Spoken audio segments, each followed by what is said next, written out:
Well, good morning, everyone.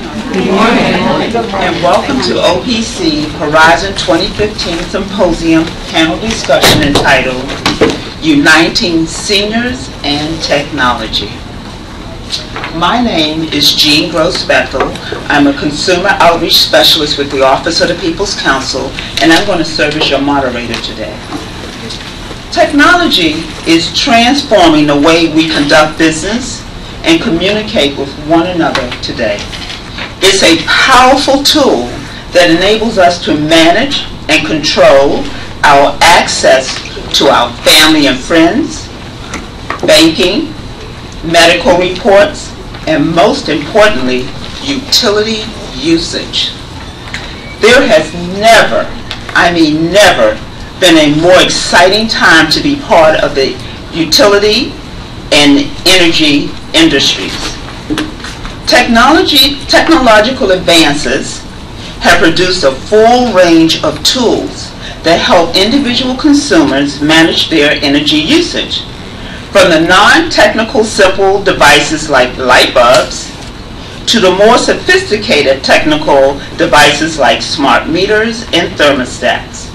These devices are meant to engage consumers and make them aware of their energy consumption, modify their behavior, and ultimately result in savings on their utility bills. While this is an exciting time for some, it isn't for all.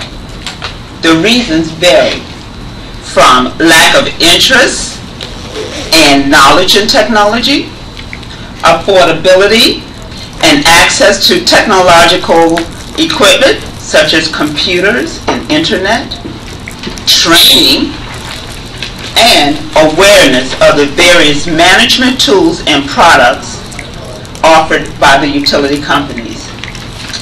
Today, we have a very distinguished panel of guests who will address these issues and provide valuable information and resources to enable each and every one of us in this room here today to advance our energy goal while it is getting more valuable, whether it is getting more value for your dollar or simply getting connected to enable you to become a partner with the utility company and engage in energy saving solutions. With us today, we have Ms. Pamela Nelson, Energy Efficiency Outreach Specialist with the Office of the People's Council. Ms. Nelson is the author of a hands-on energy efficiency workshop entitled Keeping It Simple and Practical. She will discuss non-technical measures improved by technology that you can use to help manage your utility consumption. We also have with us today Mr. John Capozzi. He's the Program Manager with the Office of the Chief Technology Officer for the District of Columbia Government. He will discuss how to obtain affordable technology which will enable social inclusion. And last but not least, we have Mr. Gillian Scott. I'm sorry, Gillian Scott. I apologize. He's an engineer with Pepco Holding, Inc. And he's assigned to the Advanced Evaluation and Technology Group. In his current role, he evaluates new and existing technology aimed at helping customers better manage their energy use and costs, improve reliability, and customer service. Mr. Smith will discuss new technological deployment by Pepco, the smart meter and thermostat, and how they are designed to empower you when it comes to communicating with the company and managing your utility consumption. Okay, the panel will work this way. We will give each panelist 7 minutes to present. At the conclusion of the presentations, we will open the floor for questions and answers. I want to ask the panelists to please limit your responses to just 1 minute, okay? I am so excited about the information that is about to be presented to you. So, without further ado, I would like to begin with Ms. Nelson. Pamela? Thank you. Good morning, and thank you all for coming out today to OPC's Horizon Connecting Energy and Technology. And of course, thank you for attending this particular session. I do the energy efficiency outreach, and by the way, I like to get in the crowd. I feel like I'm really communicating with you when I stand here rather than back there. What I do for the office is energy efficiency workshops, and it's called or titled Keeping It Simple and Practical. The whole idea is to help you as DC residents, whether you live in a home, whether you live in an apartment, to change your daily usage of how you use your energy. So it's simple and practical measures. In effect, it's effectuating behavioral changes. So those workshops are in two parts. The first portion of the workshop is actually a hands-on portion that I do a demonstration of numerous energy efficiency products that you can use immediately in your home for savings, as well as I share with you practical and simple energy efficiency measures and tips.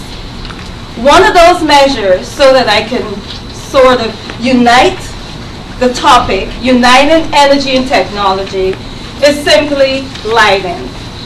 Of course, you know that there is inefficient light bulbs, and then there's efficient light bulbs. One of the ways that you can actually save on your energy bills is switching from your old incandescent light bulbs, which are energy guzzlers.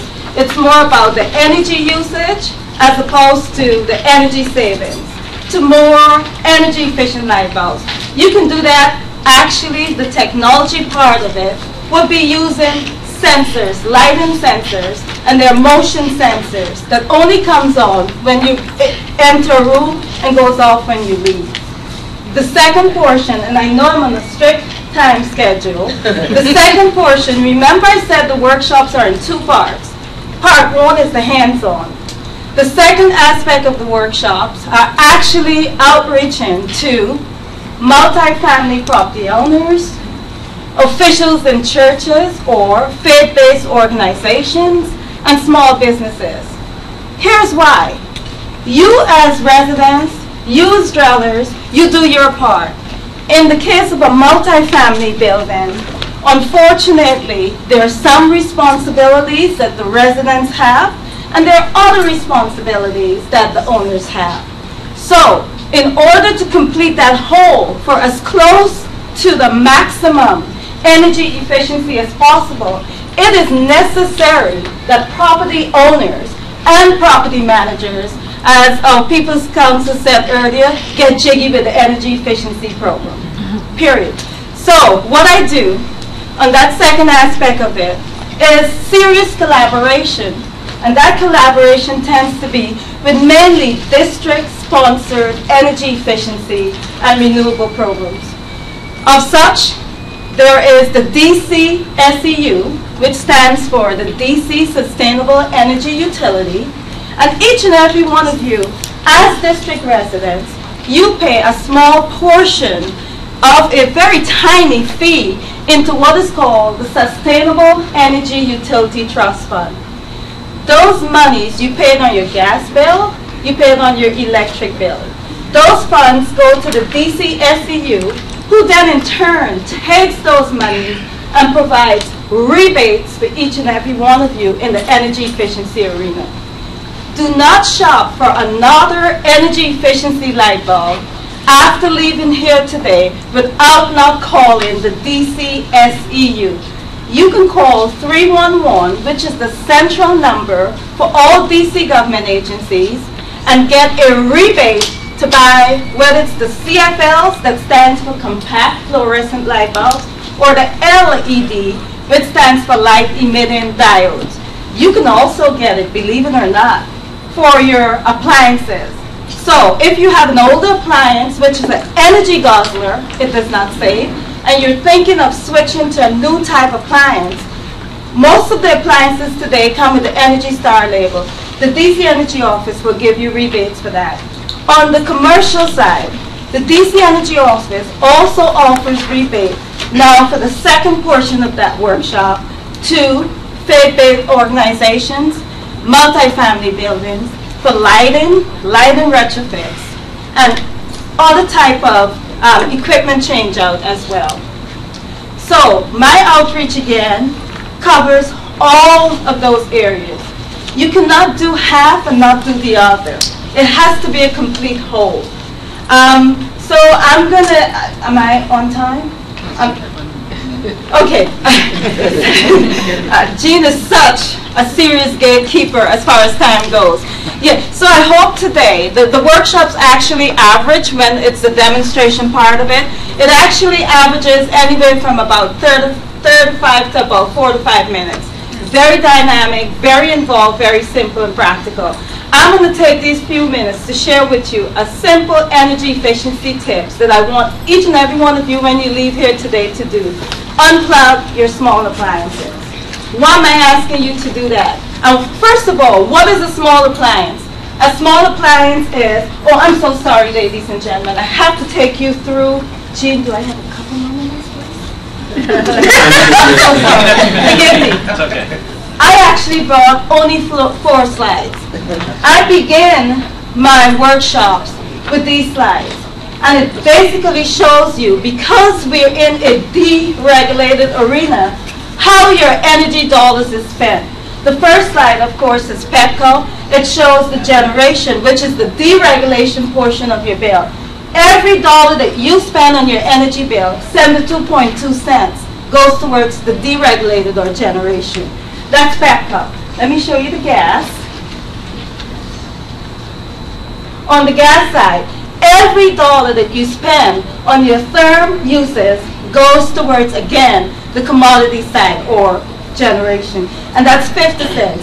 That is what each and every one of you, I want you to take back your energy uses. That's what you control. You use your energy, you determine how you use it, and I'm here to help you to save it. And then, of course, the third slide.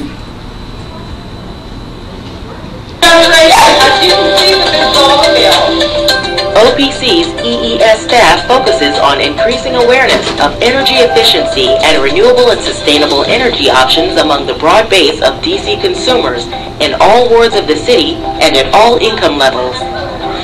OPC regularly engages and educates consumers about the range of innovative products such as high-efficiency appliances, solar energy options, and new utility service offers available to them.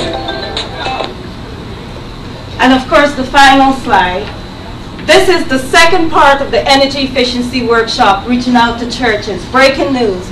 Greater Mount Calvary Holy Church has agreed to do major deep energy retrofits using district-sponsored energy efficiency programs. So, ladies and gentlemen, I'll conclude with that. I will not forget that I promised to give you a measure, and I'll give it to you during the question and answer period. Is that okay with everyone? Yes. Okay, thank you. It has indeed been my pleasure, and I look forward to your questions, and more so, I look forward to your invitations to present the actual hands-on workshop to your group. And as well, if you live in an apartment building, to your property owners and property managers.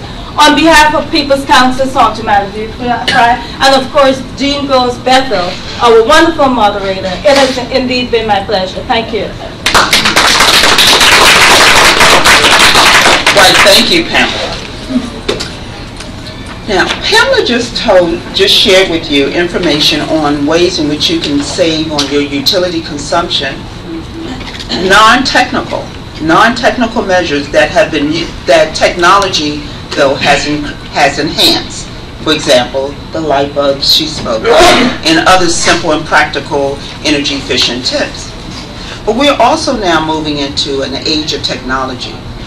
And one of the barriers to technology is accessibility and affordability. So today we have John Capozzi from the DC Office of the Chief Technology, who's going to share with you some information.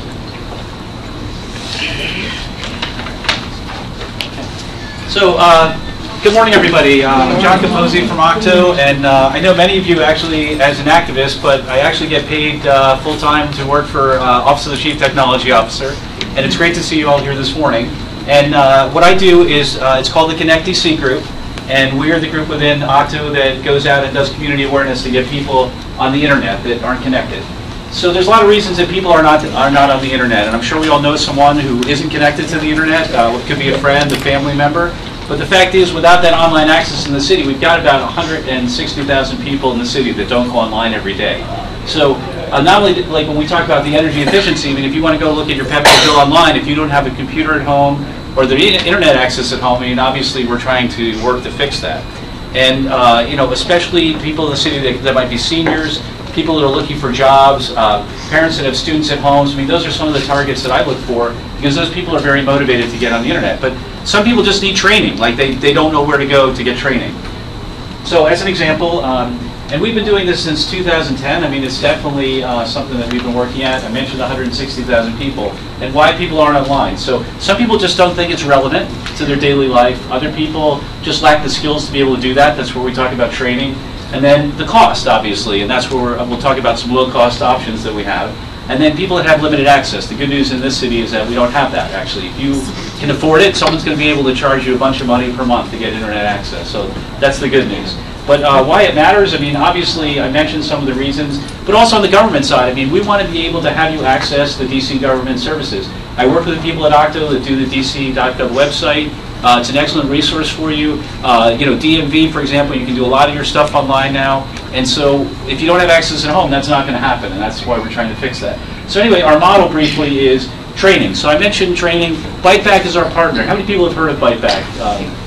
Excellent. So if you haven't heard of BiteBack, they're this great group. They're over in Brooklyn in Ward 5. They also have a group called First Time Technology in Ward 7 over in Deanwood, where they sell computers to people and refurbish them that are great. And you know, they're our partners. So if they have training that's going on all over the city, I brought a copy of our most recent ad campaign. I don't know, has anyone seen this on a bus or something recently? Well, we're hoping you will in the next week or so. But if you have a cell phone, what I'd like to do, and I'd be happy to pass this out, is great. You can text your information. You know, you send a text, and then you fill out a few questions, and then you're on something called the Bridge, which is our way of communicating with people on a text basis as well as an email, if you put in an email address as well. And some people just don't have an email address, so that's why we've set up the text platform for that. And so in terms of public access and technology, obviously the libraries, the rec centers, government buildings, they all have internet access for free. So we want people to take advantage of that and know where that is. And also the Mobile Tech Lab, which is something that when it comes back in June, which I'd love to have you guys request to have it come out to your community, it's got a dozen, it's a former bookmobile. It has about a dozen workstations, a scanner and a printer, so people can just come online and get access. So if you're having an event, you know, it could be a senior center, it could just be a community outreach thing, we'd love to have you be able to come.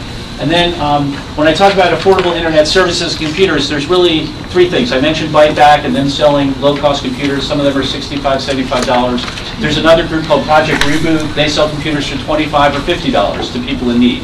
And that means anybody is getting any type of public assistance. So you could be on unemployment, TANF, you know, anything, and you're going to be able to access that service. And those are typically like standalone machines. Sometimes they have laptops, but you know, you get a monitor, a keyboard, a mouse, and the computer, 80 meg hard drive, and it has Microsoft Office on it. So it's a great system for practically almost nothing. And if you buy one from them and it breaks, they'll fix it for $10, and no one will do anything for $10. So it's really, you definitely want to like recommend that to people.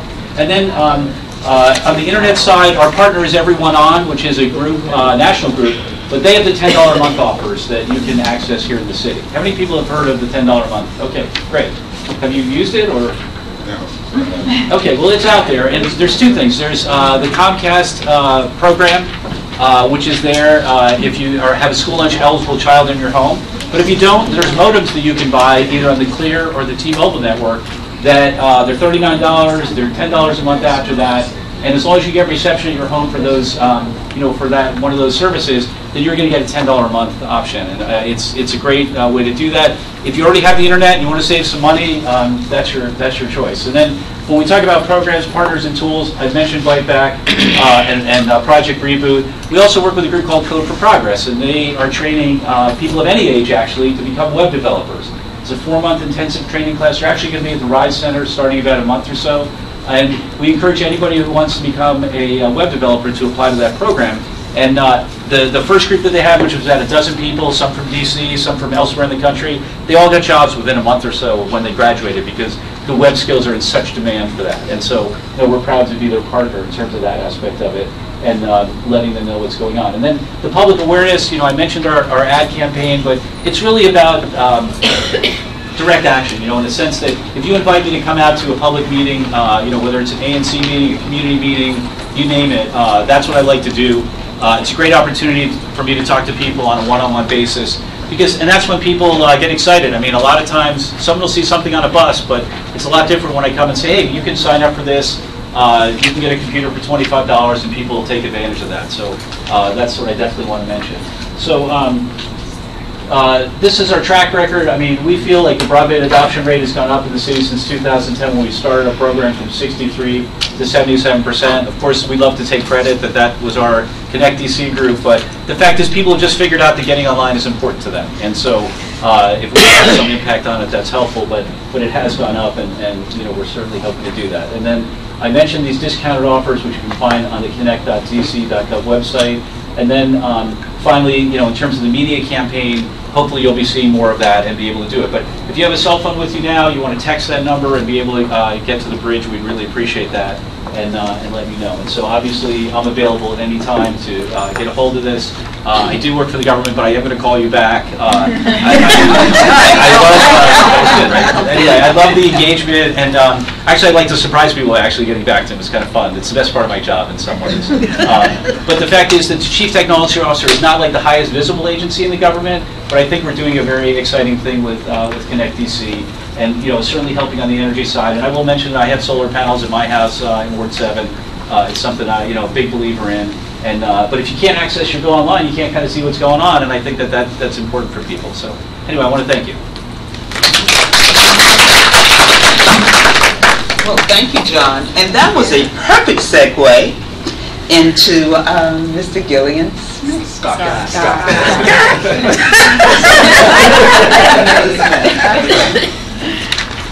Don't forget. All right. Good day, everyone.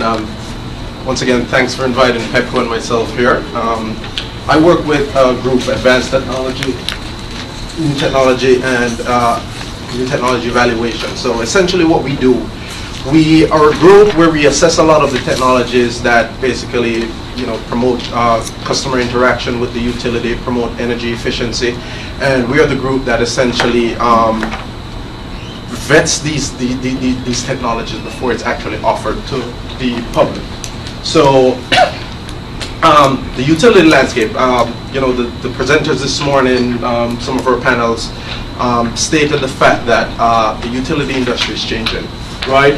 Customers and the general public, they have increasing interest in energy costs. That's a big thing. Service reliability, environmental concerns, right? Customers' expectations are changing. Now customers want to know what's their bill at any specific time. It's not, the industry has changed where customers are receiving bills at the end of the month, just receiving a bill at the time you're not necessarily aware of, what was your utility usage. So the industry is changing. Here at PHI, we're taking a leadership role in this transition. So customer concerns. I mean, most of you who are Pepco customers, have concerns over energy prices, the quality of the customer service that you're receiving, right? The power outages, and most customers now are advocating for a clean environment. Panelists, we spoke about that. Now, the expectations. Customers have the expectations to have manageable bills, right? I'm sure all of you guys, for Pepco as the utility, the service providers, to basically be available and convenient for the customer, because we're serving you guys. Customers want to know when their power is going to be restored, right? If there's a power outages, and different green initiatives that they can choose from. Now, one of the pivotal points in us as a utility in providing this is a smart meter. And I know a lot of customers wonder, what's a smart meter? You know, do I have a smart meter? I mean, a smart meter is a simple typical meter. It's just an electronic meter. It's basically a meter that has you know, electronic connectivity which can communicate with Pepco's network. So every customer in DC should have a smart meter already. It's not a fancy device. It's just we basically took out the analog meters and just installed this meter. This is a pivotal point. So, you know, I'll just pass it around if you guys want to take a look at it. So what is a smart meter? So, you know, some of the benefits. With a smart meter, as I said, it's a pivotal point. It's an electronic device that communicates to Pepco's network, that smart grid network. So that's the pivotal point that is connected to the customer's home, where we as the utility, we can have an understanding of what's happening if there's a power outage. So, I mean, we can identify, you know, the location and magnitude of power outages. So when there's a power outage, this meter, right, it sends out the last gas signal. I'm out, I'm out, I'm out. So we as the utility or operations management system, we have the ability to detect where outages are. Now, with this, it provides us with a capability of either minimizing the outages where we know where outages are. We can segment our electric system to minimize the number of customers which are down. One of the also added benefits is where we can respond to outages faster. I mean, gone are the days where we're going to send lines through to try to find where an outage is. These meters communicate with our network to say the outages are in this specific area. So it reduces the downtime, and that increases or that increases our restoration. So in terms of estimated readings, with this we won't have to perform estimated readings again. We can essentially send an electronic signal to this meter to, you know, identify what you're reading. So if you, as a customer at this point in time, you want to know, listen, what is my current usage today? You can actually go online, check that, or you can actually call Pepco, and a customer service representative at that point in time can communicate with your meter to provide you with that information. So that is very powerful. That is very powerful. I mean, put it to the analogy of a car. I mean, who would jump in a car and not know, what's the status of your gas tank? Is it half? Is it full? I mean, this is similar to this, and this is a transition that we are, attempting to bring to our consumers, where consumers can start relate to an electric usage as simple as driving a car too.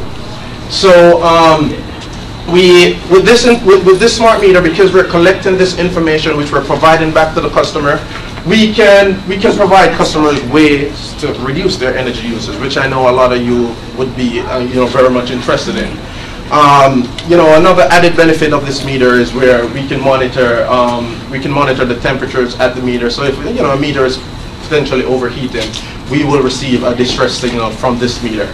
So I am a Pepco customer, I'm a Pepco employee, I also use the service. So me, every day I'll go into my phone, I'll check if I'm away for the weekend. I want to know, was my electric usage less than when I was there? If I did some laundry, I want to know. So, I'm an avid user of this, and I use it on an everyday, on an everyday scenario. Now, I'm of the younger generation. I'm probably more involved in technology. But for our older customers, if you have access to the internet, if you can do this yourself. If there's issues with accessing the internet, you can actually contact Pepco, and we will do that for you. So just to give a backbone of our smart grid architecture, we have the in-home where the smart meter is attached. Then we have our distribution system, which a lot of you customers wouldn't be aware of that. But the point where most customers are concerned with is that smart meter. And with this smart meter, it communicates with all our network. So it's just a part of our network. So, inside of the home, the added benefits that a smart meter can have. We, as a utility, we're investigating, we're looking at technology where this meter can essentially communicate with products inside of the household. So essentially, we can provide customer information in terms of your instantaneous electricity usage. We have a pilot which we're looking at that, where at the point in time when you turn something on, you will see that indicated on that device. So it doesn't get better than that, where you're receiving instantaneous information. In my past functions in this company, you know, I've worked with the customer service department, where we essentially as engineers, we go out and we investigate customer issues, you know, in terms of high energy usage. And I can tell you, we have identified situations where, you know, households with heat pumps, they're operating on, you know, heat pumps, air conditioning, they're operating on emergency heat. Customers are very much unaware of that until they receive a utility bill a month after, and they're wondering, why is this? With this, with the capabilities of the smart meter and technology that we are essentially looking at behind the smart meter, you as a customer, you will be empowered to basically see this information yourself. You can actually resolve this information, resolve this scenario before it actually gets to the point where you're receiving a high electric bill. So, you know, just want you guys to be aware of that. So another benefit of this is where you're receiving interval metering information, right? You have, this is just an excerpt where you can actually log in. Every customer who has a smart meter has a My Account. And that's a web portal which provides the customer service, customer information. So you can see here, it's basically giving you a daily energy usage profile. And if you're more interested, you can break it down to an hourly energy usage profile. So from this, you can see you're probably at bed, you get up, you know, someone gets up 12 midday or something, you see the spikes in the energy usage. So that is vital information for customers. And if you're well in tune with this, it could be a repetitive thing where you should know how your energy profile is going to be, right? You should know if I'm away, it should be like that. You should know if I did laundry, it should be like that. So it's powerful information. It gives you, you know, bill-to-date estimates where you can essentially see, you know, what's my current usage at this point in time? What's my estimated bill at this point in time? So you can track your usage. You can say, you know, for this month, I don't want to be over $30. And you can look midway, if I'm $15, you can track. And once you have that information, our intent is to give you the information so you can empower yourself to make the changes. We can implement a lot of these, you know, automated technologies where we can do a lot of things, a lot of these things automatically. But the majority of the savings will come from when you guys take control of, you know, your energy usage and make those changes. So, you know, breaks down, gives you a generic breakdown of your energy usage, where it comes from. Again, you know, bill to date compares your year-over-year energy usage. So April 2, you know, this is just an estimate, April 2012 versus 2010.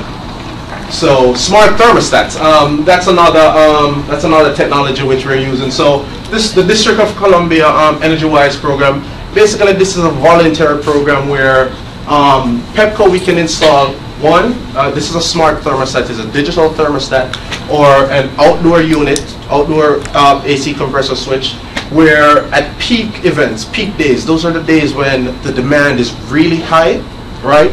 We can actually cycle those compressors, and you can select the appropriate level that you want your compressor to cycle at. And for participating in this program, we will provide you as a customer, financial rebates for that. So, you know, that's a very important program. I mean, one, you get the financial rebates for participating in the program, and two, on those days of those peak energy savings, you're saving. If we're cycling your compressor, you're using less energy on those days. The third one is that you're receiving a digital web programmable thermostat. And one of the biggest energy usage in households, air conditioning units, heating units. So if you have a web programmable thermostat, that's pretty good, because you can actually go into your thermostat. You can actually program that thermostat to react to your normal daily lifestyle. So if you're out in the days in the summer, you can program that thermostat to increase the temperature, because you don't want to be heating a house. You can cool in a house that you're not in. By the time you get in, 5 in the afternoon, you program that thermostat to start cooling the house by 4. So you're saving, and it's not necessarily impacting your daily, comfort level. So again, just it runs through the customer benefits, bill credits, energy savings through conservation period. You're basically playing your part in averting power outages and reducing the need for costly infrastructure. So I'm just going to end it there, and we'll just continue with the questions. Thank you. Okay. I see a couple of hands for questions. Okay. I have a question. Yes. For the gentleman that just spoke. I understand the architecture grid, I know the smart meters. My question comes with safety and durability. In my 4-unit building, we have at least 10 children who live inside who are under the age of 13. Then our thoroughfare, people come from through or walks, to use it from one street to the other. The meters are on the side of the house. When the children play, they're banging, whatever. What's the safety and durability of these smart meters? So these smart meters are basically the same as the analog meters. They have a glass encasement. So that's real glass, and it's protect. So breaking the meter, someone would have to probably. Because the children can't be monitored at all, but you hear banging, you hear playing, and then we have literally there may be more than 30 people using this as a thoroughfare. Right. So. No, there in terms of the meter, it's a similar meter as the analog meter. In terms of someone breaching, that casing, it would have to be someone who, basically, attacking that meter with a device specifically to break it. I would generally recommend if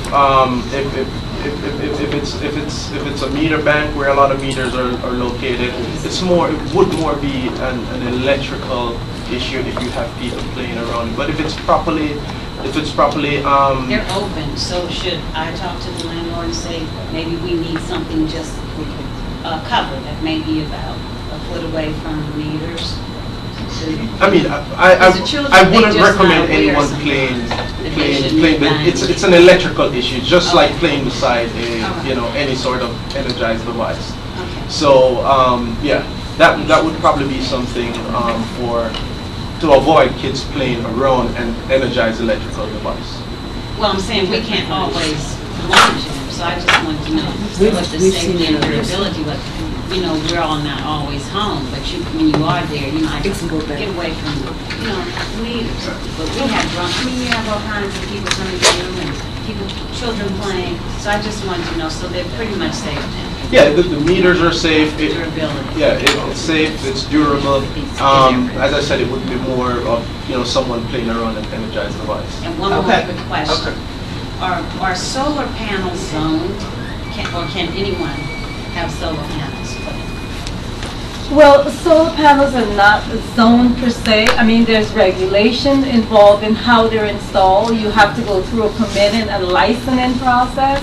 So from that perspective, you've got to follow whatever's the regulation regarding the installation of your solar panels. Regarding the building, or the house and apartment, or just the area? It doesn't matter. Wherever you put in solar panels in the District of Columbia, there are actually licensing and permitting rules and regulations. Thank you. You're welcome. And I would just add, when I got my panels, my installer did all that.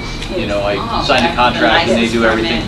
Yeah, they do actually, they're happy to do everything for you. This gentleman?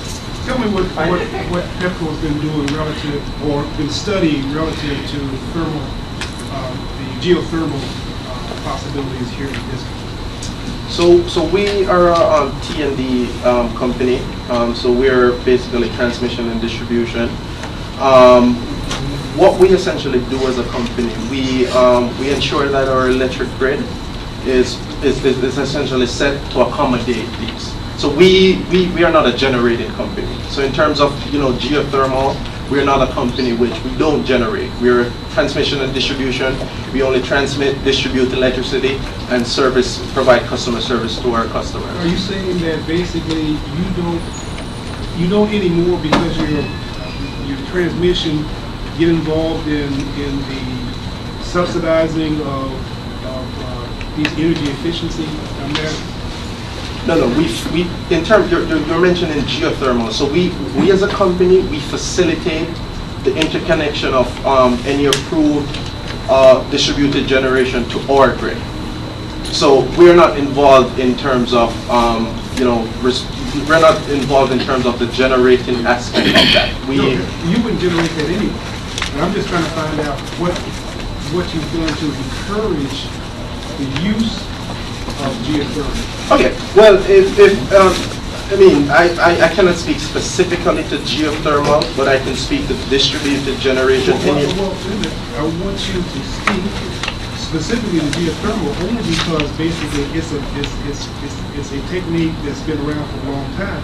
You're an engineer in the innovation area. Right. What do you do and what do you know about it? Right. So in terms of getting, you know, specific, geothermal is similar to any other distributed generation, any other sustainable distributed generation. So us as a company, we facilitate any approved distributed generation system to interconnect with our grid. So as a utility on the engineering aspect of it, if there's an approved distributed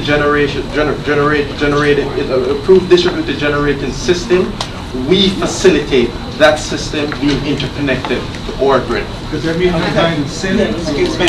Okay. Can I also, I can address that too, briefly.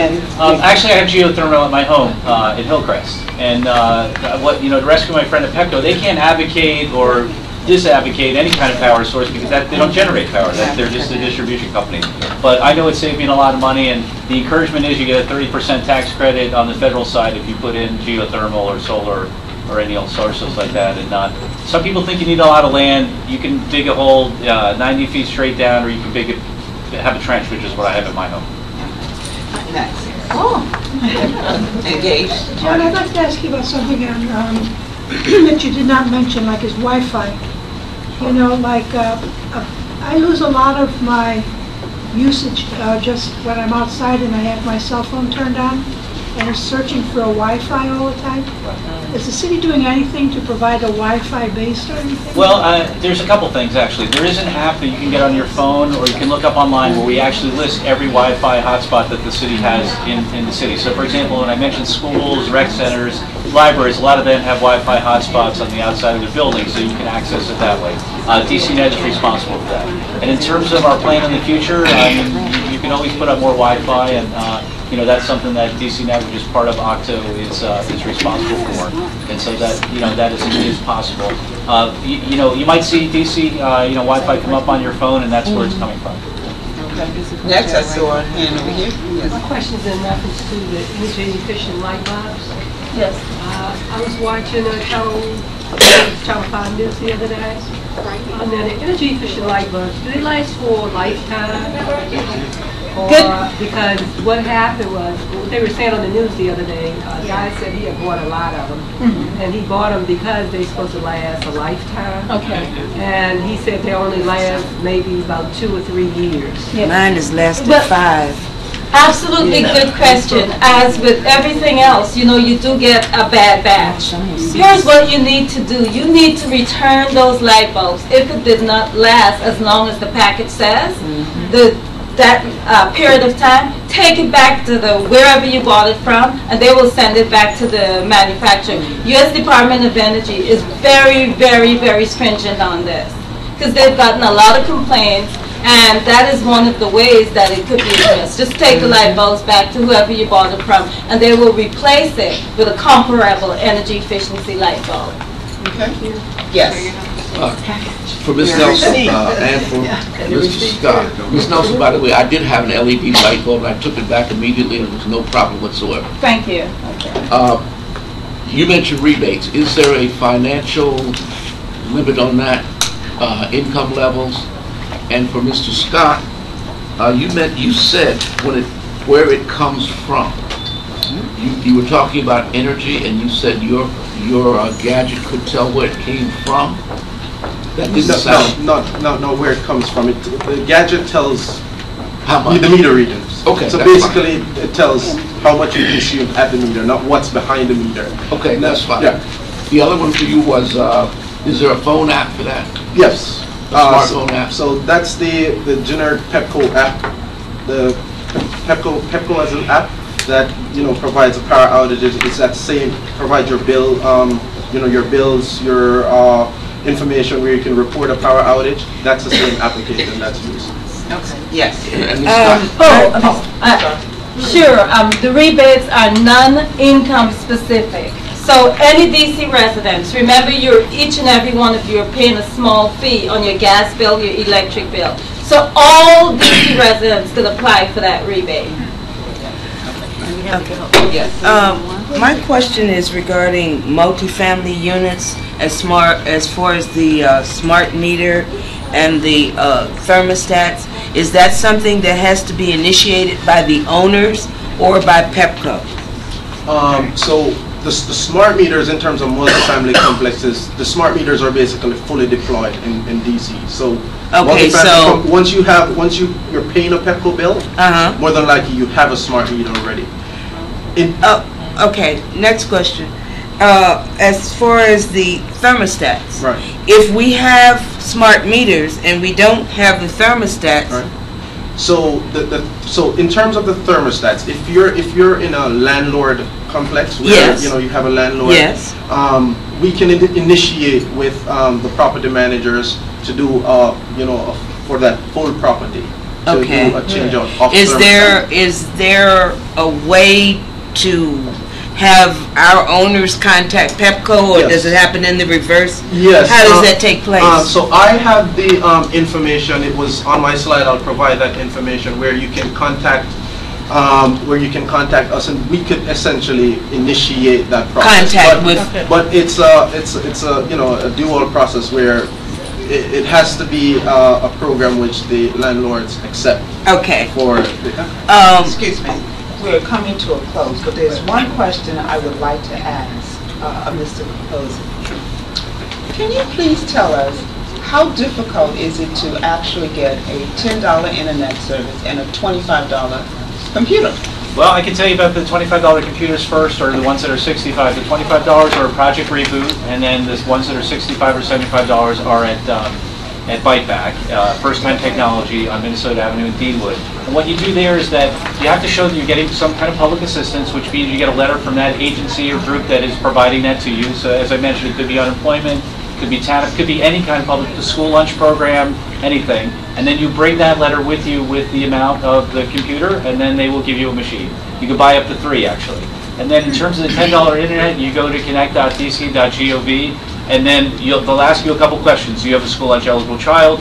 Do you have, and then your zip code in DC. Any zip code in DC qualifies if you don't have the school lunch eligible child. And then you can just order your modems. They will send them to you, and then you'll be all set. If you get the Comcast one, then you'll just be able to go ahead and they'll come out and install it. I guess you need to go to the public libraries that you don't have access to. Exactly. You can go to the library, rec center, senior centers, wherever there's public access now. Absolutely. This is a wonderful audience. I'm going to take a question here.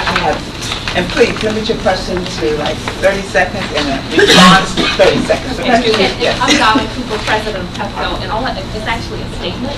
I wanted to engage you further with your question around geothermal and the gentleman here as it relates to the app. So we will be here for a period of time, but I wanted to discuss the distribution versus the generation component with you in greater detail. Okay. Excuse me, Jean. Yes. I'm sorry to interrupt, but we have 10 more minutes. Yes, I was informed by our leader, Cheryl, that the groups are going to pick up their lunch in groups, staggered. So we have 10 more minutes for questions. Wonderful. And this is great. Looking at your pockets. Okay, yes. Okay. Very wonderful. So my name is Rosina, I'm with Grid Alternatives, and I wanted to ask you kind of how you do outreach.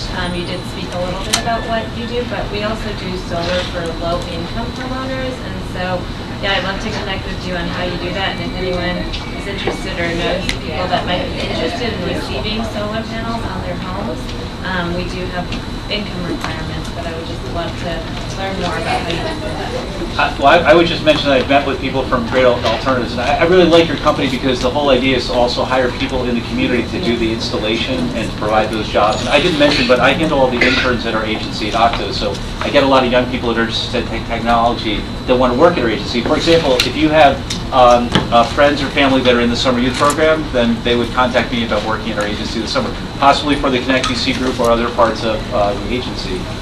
But your company is doing a terrific job in terms of coming into the city and helping people with that. And you know, the fact is that low-income people can get solar panels and really benefit both on energy savings, their SREC credits, which means they get payments every quarter, and the tax credit. So it's just an excellent program. I would also like to add, Gene, that the DCSEU, actually it's the DC Department of the Environment, DC Energy Office program that's now being administered by the DCSEU, and it's primarily for low-income solar install. So there is that program available as well for low-income residents who are interested in solar installation. What is low income? Yeah, what It is.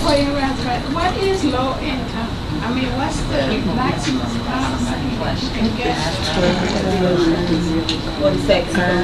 The maximum is actually based on a federal income guideline, and I'm hoping, I don't have that information with me, but I'll be happy to get it to you. I'll give you my card and get that to you. Or even if you call the DCSEU, it will tell you. It's I don't know what it is right now. Is it the LIHEAP eligible? Yes, it's a federal income guideline, and unfortunately I don't know the numbers, and I'm not going to try to give you a figure that I really do not know, but I'll be happy to share it with you later at a later time. Yeah. I think it's 12.5. But I'm not. For Mr. Composing. Now, you mentioned a place, First Time Tech. Did you say that was in Deanwood? Yes, it's on Minnesota Avenue in Deanwood. And what you do is you contact First Time Technology. If you actually look up BiteBack and look up their website, they will be able to put you in touch with them. You make an appointment, you know, you bring your documentation, you go down and you buy a computer. So you said get in touch with BiteBack? Yes, yes. Okay. And then it's you know, it's probably like 3 blocks from the metro. It's a great Yes. Is location. BiteBack still in North? It's in Brooklyn. It's right across the street from Brooklyn. It's right across from Brooklyn. Yeah. Brooklyn Station. Yep. Yes. Does the district keep a list of legitimate alternate energy providers, such as electric companies and power companies, where you can do business with them and they're honest? That's number one question. Number two, do you keep pricing? And number three, I know that I have personally received numerous solicitations from what are clearly fraudulent companies trying to get my business. Phone calls from them where they actually try to get me to send them a check. Who takes care of that in the district? Who's looking out for the consumer? If you have a complaint regarding a consumer, regarding a competitive energy supplier, you can always contact our office, the Office of the People's Counsel, and we will do an investigation. The Public Service Commission is the agency which certifies the competitive energy suppliers who are licensed to practice here in the District of Columbia. I would like to refer you to their website, which is www.dcpsc.org. On their website, they have a list of all those individuals who are certified to practice here in the District of Columbia. They show their rates, and as a matter of fact, we have Commissioner Ford here. Maybe she can. You were doing such a good job. We do show them, we show their rates, and we show a rate to compare. The rate to compare that we show is the standard office service rate, which is the default, the rate of the default provider for energy. We have had, we do take complaints at the Public Service Commission as well as OPC if you are being solicited by someone who is not licensed in the District of Columbia. We like to know that. If you have questions about the kinds of solicitations that you're receiving, we want to know that as well. We had a hearing about a year and a half ago when there were a number of complaints.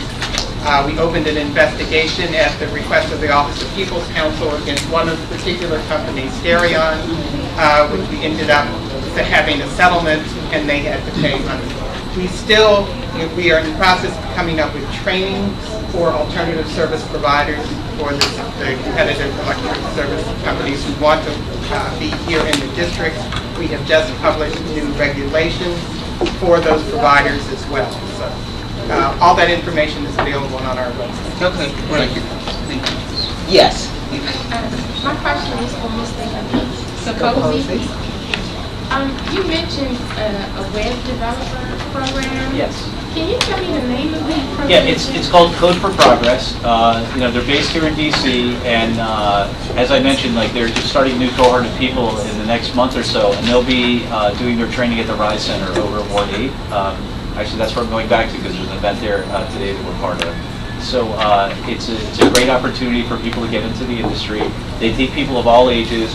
Our Connect DC group has sponsored 3 positions there for this coming up, and also, obviously we're hoping they're going to be DC residents, ideally from wards 5, 7, and 8.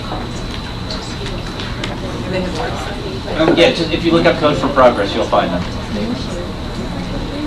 Let me just share. That was the only board? No, they take people from all over the country, actually.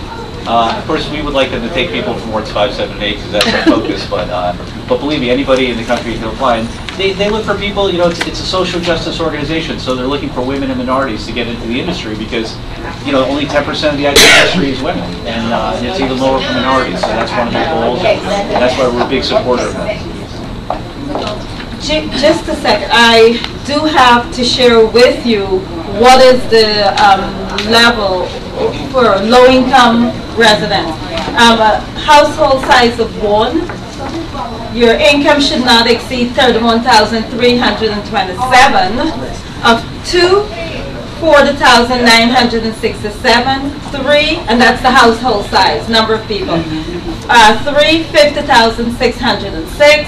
4, 60, 2, 4, 5, 5, 6 again. 4 is what? 4 is 60, 2, 4, 5.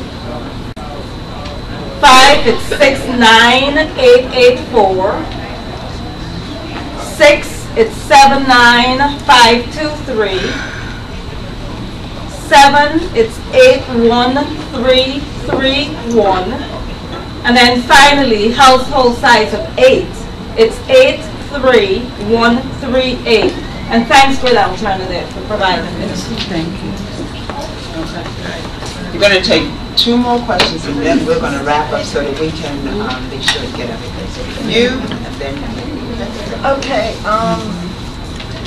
It's a little bit off subject, but it isn't because we're talking about the Office of People's Counsel, and I've been having some issues. Not with my energy so much, but with Verizon Wireless.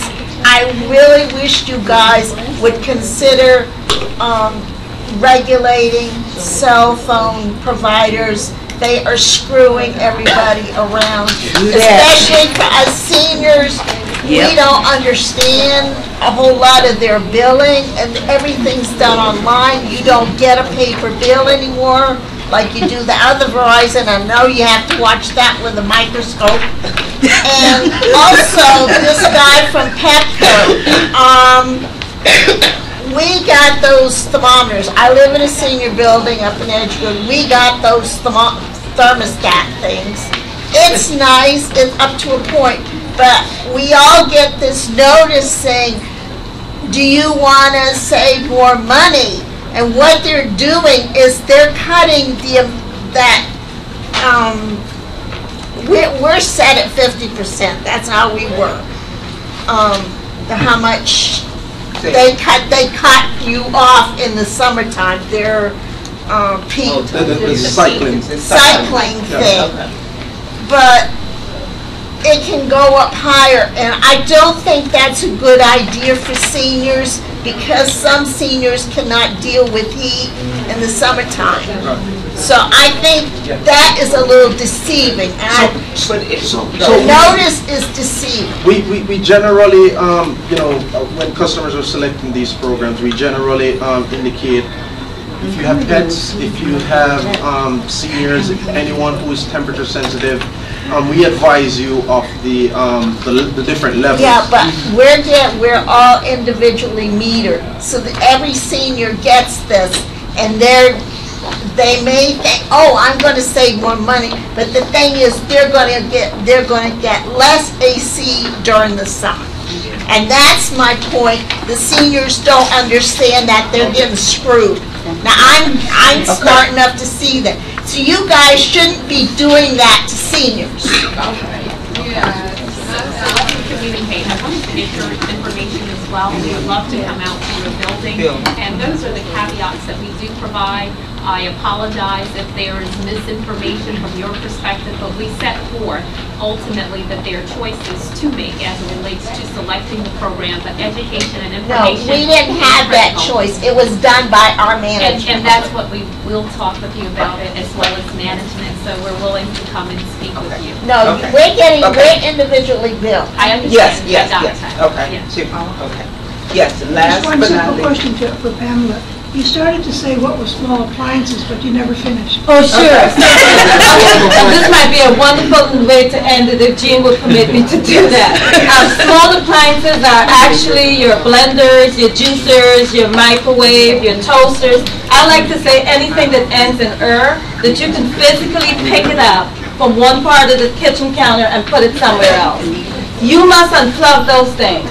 They're considered vampire energy. Just like a vampire that sucks your blood, they're sucking your energy.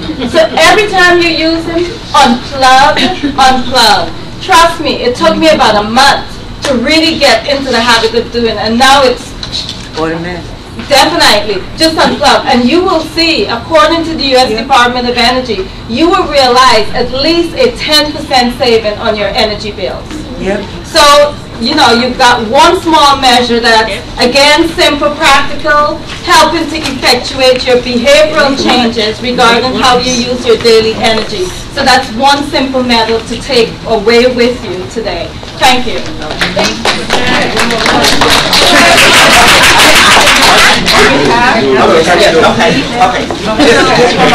Hi everyone, I just want to make a little lunch announcement. We are having lunch. It's available right here to this room where breakfast was. We're asking that you eat in rooms 515 and 516, which are going to be right here to the left. And our lunch program is about to start. So if you guys need any help, let us know and we'll help you along. I want to thank you all. If you want, I'll